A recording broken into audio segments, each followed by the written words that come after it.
म Bhanu Tamang assistant teacher Betan high school टकभर दार्जिलिङ र यो अनलाइन क्लास माध्यमिक संयुक्त माध्यमिक शिक्षक कल्याण संगठन अनि हेडमास्टर एसोसिएसनको संयुक्त प्रयासमा सञ्चालन गरिएको यो अनलाइन क्लासमा क्लास 10 का विद्यार्थीहरू अनि अभिभावकहरू सबैलाई हार्दिक स्वागत जनाउँदछु। यो मेरो दोस्रो क्लास हो। पहिलो क्लास पनि डीएसटीवी द्वारा प्रसारित भइसकेको छ र त्यसमा अलङ्कार विषयको चर्चा गरिएको छ र आजको विषय छ छन्द र यो छन्दको कति मार्क्स के म त्यो विषयमा नगएर सिधा यो छन्द सुरुवात गर्छु। छन्दबाट 1 नम्बरमा एमसीक्यूमा 2-3 मार्क्सको आउँछ र 5 नम्बरमा गएर 1-1 मार्क्सको सर्ट एन्सर क्वेसन आउँछ। त्यति मात्रै हो। जम्मा गरेर 5-6 मार्क्सको क्वेसन्स छन्दबाट पनि पाउन सकिन्छ। र एमसीक्यूमा कस्तो किसिमको क्वेसन्स आउँछ भन्दाखेरि उदाहरण दिएको हुन्छ, यो कुन छन्द हो भनेर सोधिएको हुन्छ, अथवा 4वटा टोटक 4वटा सगन भएको कुन छन्द हो भनेर सोधिएको हुन्छ। उता 5 नम्बरमा त्यही खालको क्वेसन हुन्छ, शार्दूल विक्रीडित छन्दको साधारण परिचय देऊ, यो किसिमको क्वेसन्स आएको हुन्छ। र अब क्वेसन्सपट्टि नगएर हामी सिधा च्याप्टरतिर जाउँ। आज हाम्रो छन्द सुरु भएको छ। छन्द एउटा अब बृहत विषय हो। सिलेबसमा भनेको छ छन्दको अर्थ, परिभाषा, प्रकार, उदाहरण भनेको छ। अब छन्दको अर्थ चाहिँ के छ त भन्दाखेरि इच्छा, अभिलाषा, छाँट, ढङ्ग, चालचलन, बन्धन, गाँठो इत्यादि। र यसमा चाहिने चाहिँ हामीलाई चाहिँ यो बन्धन चाहिँ हामीसँग सम्बन्धित छ। परिभाषा, अब छन्दको परिभाषा के हो? विभिन्न पुस्तकमा विभिन्न प्रकारको परिभाषाहरू पाइन्छ, तर यो चाहिँ प्राय सबै मिलाएर गरिएको छ। के भनिँदैछ भने यहाँ यति, गति र लय मिलेको वर्ण मात्राको गणना अनुसार पद्यात्मक रचना गरिने कुनै निश्चित मापदण्डलाई छन्द भनिन्छ। कस्तो भन्दा यति पनि हुनु पर्यो, गति पनि हुनु पर्यो, लय पनि मिलेको हुनु पर्यो र त्यसमा वर्ण मात्रा पनि मिलेको हुनु पर्यो। त्यस्तो त्यो मिलाएर पद्यात्मक रचना गरिने जुन चाहिँ एउटा निश्चित मापदण्ड छ, मेजरमेन्ट छ, त्यसलाई छन्द भनिन्छ। छन्दको काम के हो भन्दाखेरि चाहिँ अब यहाँ आउँछ बन्धन। छन्दको यो अर्थ चाहिँ यो चाहिँ किन छन्दसँग रिलेटेड भयो भन्दा छन्दले चाहिँ कविताको जुन चाहिँ प्रवाह छ, लेख्दाखेरि अब त्यो जुन चाहिँ गति वा प्रवाह छ त्यसलाई नियन्त्रण गर्ने काम गर्छ। अब कोही लाइन 18 मात्राको, कोही लाइन 22 मात्राको त्यस्तो नभएर चाहिँ जस्तै तोटक छन्द हो भने सबै लाइन 12-12 मात्राको, शार्दूल विक्रीडितमा हो भने सबै लाइन 19-19 मात्राको, त्यसलाई नियन्त्रण गर्छ। छन्दले चाहिँ कविताको जुन चाहिँ अनियन्त्रित गति छ त्यसलाई रोकथाम गर्ने काम चाहिँ छन्दले गर्छ। अब छन्दको अर्थ पनि भयो, परिभाषा पनि भयो। अब प्रकार आउँछ। छन्द साधारण 2 प्रकारको हुन्छ। प्रकार, छन्दको प्रकार आयो 2 प्रकार, 2 प्रकारका, साधारण रूपमा 2 प्रकारका। यसको अझै छ। त्यसमा आयो कमा आयो वार्णिक छन्द,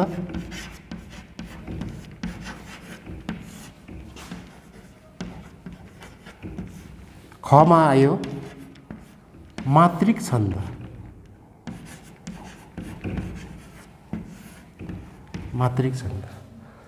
त्यो बाहेक अझै एउटा छ छन्दको प्रकार।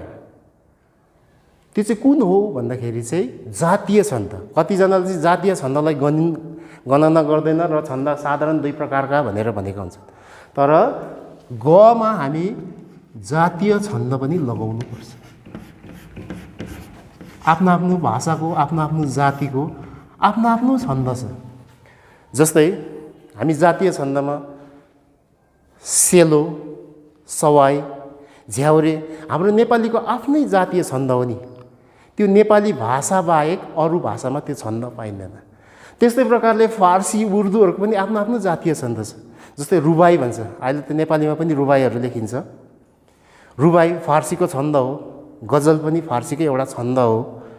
र छन्द चाहिँ अब साधारण कतिजनाले चाहिँ 2 प्रकारका भन्छन्, तर 3 प्रकारको छन्द। एकमा चाहिँ वार्णिक छन्द जसमा वर्णको गणना आउँछ, खमा मात्रिक छन्द जसमा मात्रा लगाइन्छ, गमा चाहिँ जातीय छन्द। जातीय छन्द चाहिँ कुनै पनि जातिको स्वतन्त्र छन्द हो, त्यो अन्य जातिमा अन्य भाषामा त्यो छन्द पाइँदैन। त्यसै कारणले छन्द म चाहिँ 3 प्रकारको हो भनेर ठोकुवा गर्छु। अब यसमा आयो छन्दको प्रकार पनि भयो। हामीले सिलेबस अनुसार छन्दको प्रकार पनि गर्यौँ, वार्णिक छन्द, मात्रिक छन्द र जातीय छन्द। अब छन्द कसरी निरूपण गर्ने, कसरी छुट्याउने, छन्द निरूपण गर्नुको लागि गण चाहियो, गणभन्दा मुनि वर्ण चाहियो। सबभन्दा पहिला छन्दमा चाहिँ वर्ण चाहिन्छ। वर्ण यो हो वर्ण। वर्ण पनि 2 प्रकारको हुन्छ। एउटा हो ह्रस्व, ह्रस्वलाई लघु पनि भनिन्छ। अर्को हो दीर्घ,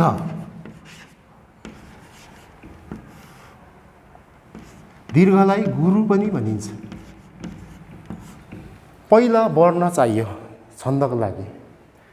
वर्ण 2 प्रकारका हुन्छन्, एउटा ह्रस्व, अर्को दीर्घ। ह्रस्वलाई लघु पनि भनिन्छ, दीर्घलाई गुरु पनि भनिन्छ। र यसको आफ्नो चिन्ह हुन्छ। ह्रस्वको चिन्ह हुन्छ क्यापिटल आई जस्तो सिधा धर्का, गुरुको चिन्ह हुन्छ क्यापिटल एस जस्तो हुन्छ। अब ह्रस्व वा लघु भनेको चाहिँ छोटो अथवा सानो भनेको, दीर्घ वा गुरु भनेको लामो, बृहत, ठुलो। नानीहरूले यहाँ पनि बुझ्न सक्छ, यो सिम्बलद्वारा पनि कुन चाहिँ ठुलो कुन चाहिँ सानो भन्ने बुझ्न सक्छ। यो जुन चाहिँ ह्रस्वको चिन्ह छ ठाडो धर्का, दीर्घको चिन्ह छ क्यापिटल एस जस्तो। अब यो क्यापिटल एस जस्तो यसलाई सिधा तन्कायो भने त योभन्दा लामो हुन्छ नि त। त्यसै कारण यो चाहिँ दीर्घ अथवा गुरु। अब वर्ण बुझिहाल्यो नानीहरूले। वर्ण 2 प्रकारको हुन्छ, एउटा ह्रस्व र दीर्घ। ह्रस्वलाई लघु पनि भनिन्छ, दीर्घलाई गुरु पनि भनिन्छ। ह्रस्वको चिन्ह सिधा धर्का नेपालीको निशान जस्तो र दीर्घ अथवा गुरुको चिन्ह क्यापिटल एस जस्तो हुन्छ। अब यही वर्ण 3-3वटा मिलेर चाहिँ गण हुन्छ। एउटा गण बनिनुको लागि 3वटा वर्ण चाहिन्छ। अब हामी जान्छौँ गण। अब यो गण बनिनुको लागि चाहिँ 3वटा वर्णको आवश्यकता पर्छ। लघु होस् वा गुरु होस्, 3-3वटा हुनुपर्छ। र यो गण छुट्याउने फेरि यो गण 8 प्रकारका हुन्छन्। गण छुट्याउने विभिन्न विधिहरू छ, विभिन्न तरिकाहरू छ, विभिन्न सूत्र फर्मुलाहरू छ। त्यसमा एउटा छ जभानसय मातारा लगा भन्ने छ, एउटा छ यमतराज भान सलगम भन्ने छ। र म चाहिँ नानीहरूलाई चाहिँ के बनाउँछु भने 2 लाइनको श्लोक छ, त्यो 2 लाइनको श्लोक नानीहरूले याद गर्यो भने 8वटा गणको नाम पनि आउँछ। त्यो 8वटा गणमा कुन कुन वर्ण हुन्छ त्यो पनि सजिलो हुन्छ नानीहरूलाई। र म चाहिँ यो गण छुट्याउने विधिमा चाहिँ 2 लाइन लेखिदिन्छु।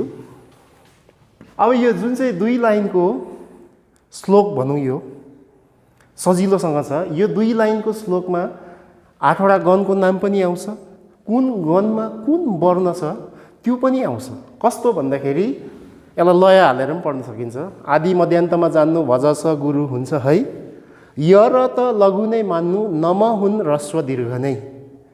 अब कतिवटामा नमलाई मन पनि बनाएको छ, मन बनायो भने दीर्घ ह्रस्व नै अलिकति टोन मिल्दैन। त्यसले गर्दा अब यसलाई लय चाहिँ कसरी भन्दाखेरि आदि मध्यान्तमा जान्नु भजस गुरु हुन्छ है, य र त लघु नै मान्नु, नम हुन् ह्रस्व दीर्घ नै। अलिकति ट्युनमा हो भने नानीहरूलाई छिटो पनि टिप्न सक्छ। अब यो भन्दैछ आदि मध्यान्त, यो सामासिक शब्द हो, मध्य र अन्त जोडिएको छ। आदि मध्य र अन्तमा जान्नु भजस चाहिँ गुरु हुन्छ है।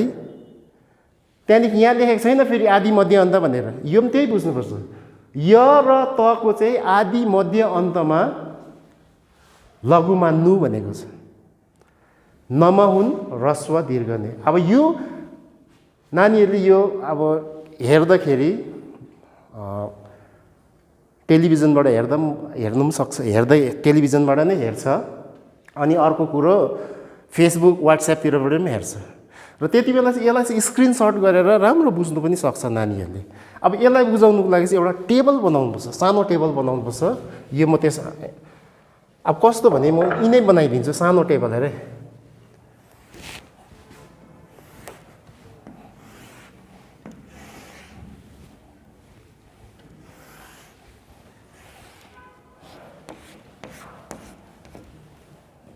यो 4 वटाको हुनु पर्यो, यो 9 वटाको हुनु पर्यो।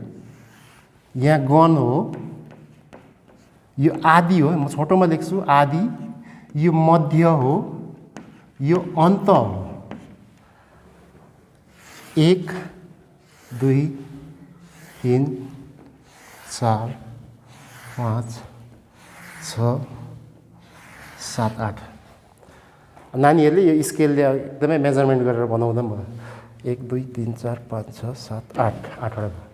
अब यहाँ हेर्नुहोस् है, आदि मध्यान्तमा जान्नु भ ज स गुरु हुन्छ है। फर्स्ट लाइनलाई मात्रै नि आदि त्यहाँ फर्स्टमा आएको छ भ, मध्य त्यहाँ मध्यमा आएको छ ज, अन्तमा आएको छ स। हेर अब भ ज स आइहाल्यो। यो भ भनेको भगन, ज भनेको जगन, स भनेको सगन। भगनको चाहिँ आदिमा गुरु भनेको छ। अन्त एउटा गण बनिनुको लागि 3 वटा वर्ण चाहियो। के गर्ने त त्यो मध्य र अन्तमा भन्दाखेरि चाहिँ 2 वटै लघु भयो। अब जगनको चाहिँ मध्यमा गुरु, फर्मुला अनुसार आदिमा पनि लघु, मध्य अन्तमा पनि लघु। सगनको अन्तमा लघु, आदिमा अन्तमा गुरु, आदिमा पनि लघु आयो, मध्यमा पनि लघु आयो। अब नेक्स्ट लाइनमा जाउँ। य र त लघु नै मान्नु भन्दैछ। य र तको चाहिँ आदि मध्य अन्तमा लघु मान्नु भन्दैछ। यहाँ लेखिहाल्छु यगन, रगन, तगन। यगनको आदिमा लघु, मध्य र अन्तमा गुरु।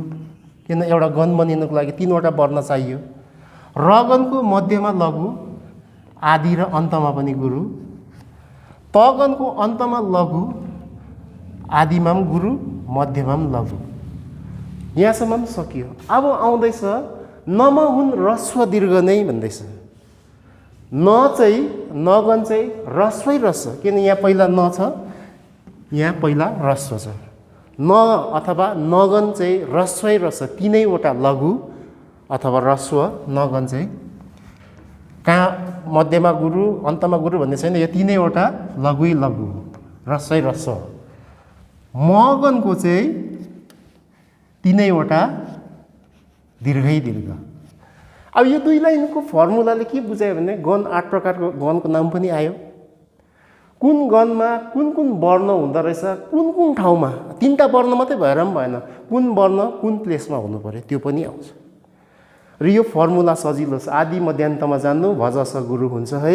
य र त लघु नै मान्नु, नमा हुन ह्रस्व दीर्घ नै। यति यो जानेपछि छन्दको गणसम्म आइपुग्यो। गण 8 प्रकारका हुँदो रहेछन् र 8 प्रकारको गणमा भगन, जगन, सगन, यगन, रगन, तगन, नगन र मगन। र कुन कुन गणमा कुन कुन वर्ण कुन कुन पोजिसनमा कुन कुन स्थानमा हुँदो रहेछ त्यो पनि नानीहरूले जानिहाल्छ। यो भयो वर्ण गणसम्मको कुरा आयो। यसमा अरू पनि छ। यमत राज भान सलगम भन्ने, जभान सय माता र लगा। त्यो गर्दा चाहिँ पहिल्यै नानीहरूले कहाँ लघु लाउनु पर्ने, कहाँ गुरु लाउनु पर्ने त्यो सिकिसकेको हुनुपर्छ। त्यो सिक्वेन्स मिल्दैन सिकाउँदाखेरिको। अच्छा यो पनि मेटिदिए। अब चाहिँ गुरु कहाँ, कुन चाहिँ अक्षरलाई गुरु लाउनु पर्ने, कुन चाहिँ अक्षरलाई लघु लगाउनु पर्ने त्यो हेरौँ। अब जस्तै गुरु अथवा दीर्घ,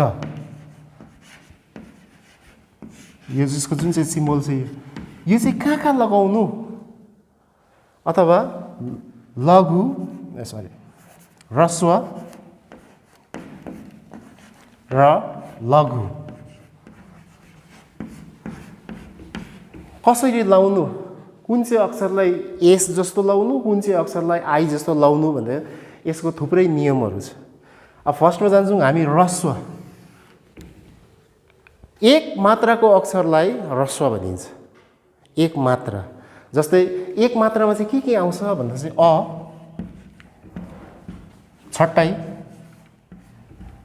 छट्टौ र छटारी।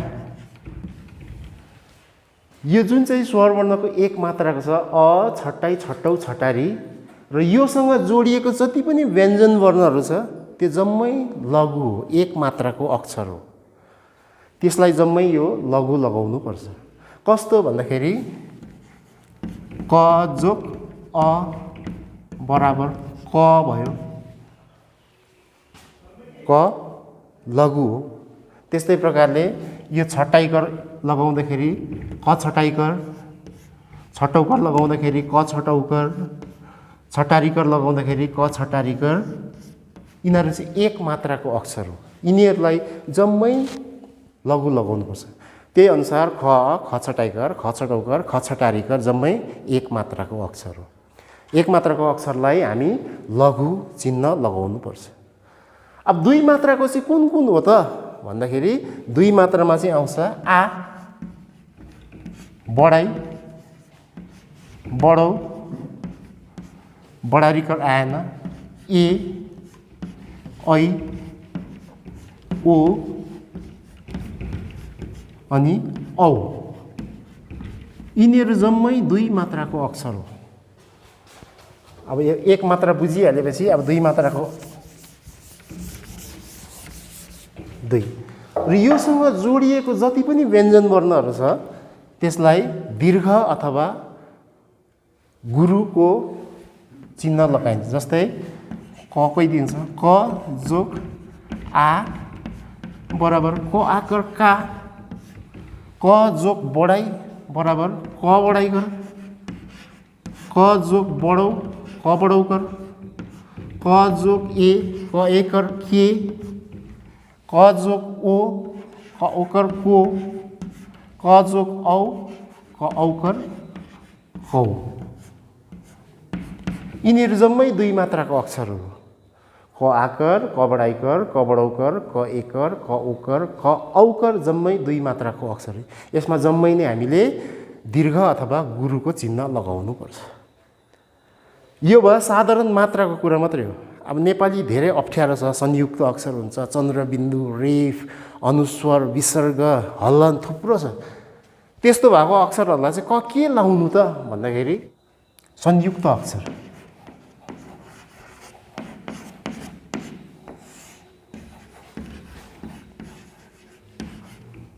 संयुक्त अक्षर थोरै लेखिदिन्छु।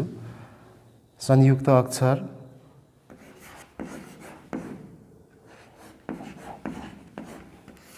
विसर्ग भएको अक्षर,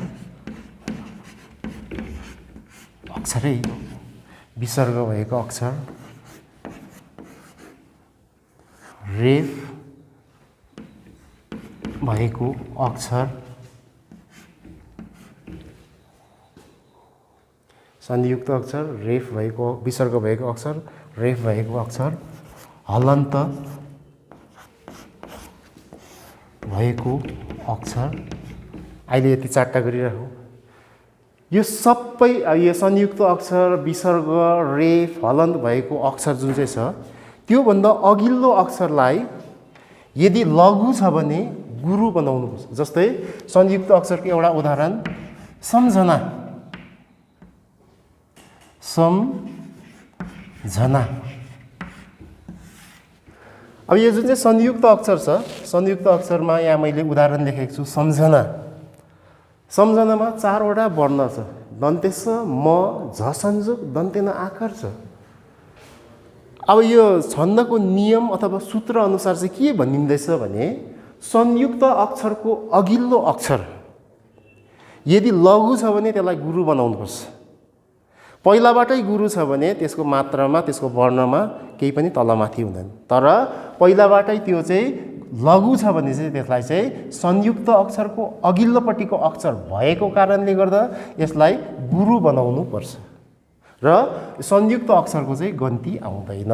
जस्तै अब यसलाई छन्द वर्ण लगाउनु पर्यो, दन्तेस लघु थियो, तर संयुक्त अक्षरको अघिल्लोपट्टिको अक्षर भएको कारणले गर्दा यो दन्तेसलाई गुरु बनाउनु पर्छ। संयुक्त अक्षर मको गन्ती आउँदैन, झ त लघु हो, दन्ते नआकार गुरु हो, यस्तो प्रकारले मिलाउनु पर्छ। त्यस्तै प्रकारको नियम चाहिँ विसर्ग भएको अक्षरमा पनि लाग्छ। जस्तै विसर्ग भएको अक्षर प्राय त छैन नै, दुःख, अर्को आयो प्राय, विशेषत भन्नेहरू छ। अब विसर्ग भएको अक्षर, विसर्गको अघिल्लोपट्टिको अक्षरलाई यदि त्यो लघु छ भने त्यसलाई गुरु बनाउनुपर्छ। त्यो मैले भनेको होइन, छन्दशास्त्रीहरूले उनीहरूको नियम अथवा सूत्र हो। जस्तै यसमा द छटौकर त लघु हो, छटौकर भएकोले गर्दा यो त एक मात्राको हो, द छटौकर लघु हो, तर विसर्गको अघिल्लोपट्टि परेको कारणले गर्दा यसलाई गुरु बनाउनु पर्छ। ख लघु नै हो, यो विसर्गको कुनै गन्ती आउँदैन। त्यस्तै प्रकारले प्राय पर संयोग आकार त गुरु नै भइगयो, य लघु थियो, तर यो विसर्गको अघिल्लोपट्टि परेकोले गर्दाखेरि यो यलाई के बनाउनु पर्यो, गुरु बनाउनु पर्छ। तर विसर्गको अघिल्लो अक्षर पनि पहिलाबाटै गुरु छ भने त्यसको वर्णमा कुनै तलमाथि हुँदैन, गुरु नै रहन्छ। अर्को आयो रेफ। रेफको अघिल्लो, अब रेफ भनेपछि त र संयुक्त हो नि त, जस्तै गर्नु, ग रेफ दन्ते न छटौको गर्नु, त्यही फर्मुला युज हुन्छ, त्यही सूत्र नै युज हुन्छ।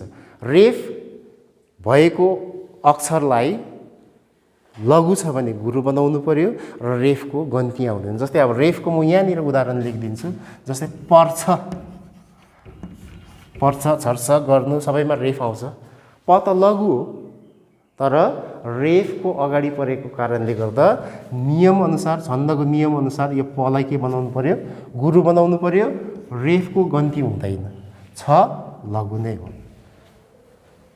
यो भयो रेफ भएको। अब हलन्त भएको अर्को अक्षरहरू, हलन्त भएको अक्षर एउटा आउँछ श्रीमान, श्रीमान, एउटा आयो राजन,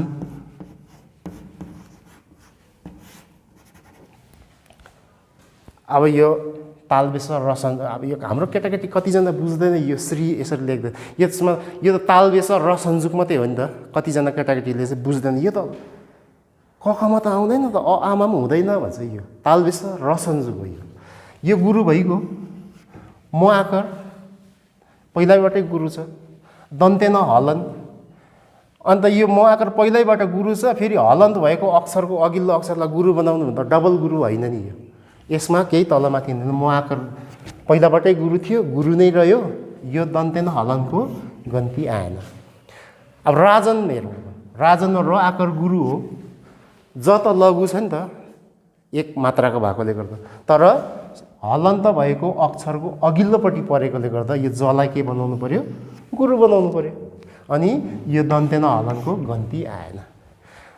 अब यस्तै प्रकारले संयुक्त अक्षरको अघिल्लो अक्षर, म रिपिट गर्दैछु, विसर्ग भएको, विसर्ग सहितको अक्षर, रेफको अघिल्लो अक्षर र हलन्त भएको अघिल्लो अक्षर यदि लघु छ भने त्यसलाई गुरु बनाउनु पर्यो, गुरु छ भने त्यसको मात्रामा कुनै परिवर्तन आउँदैन।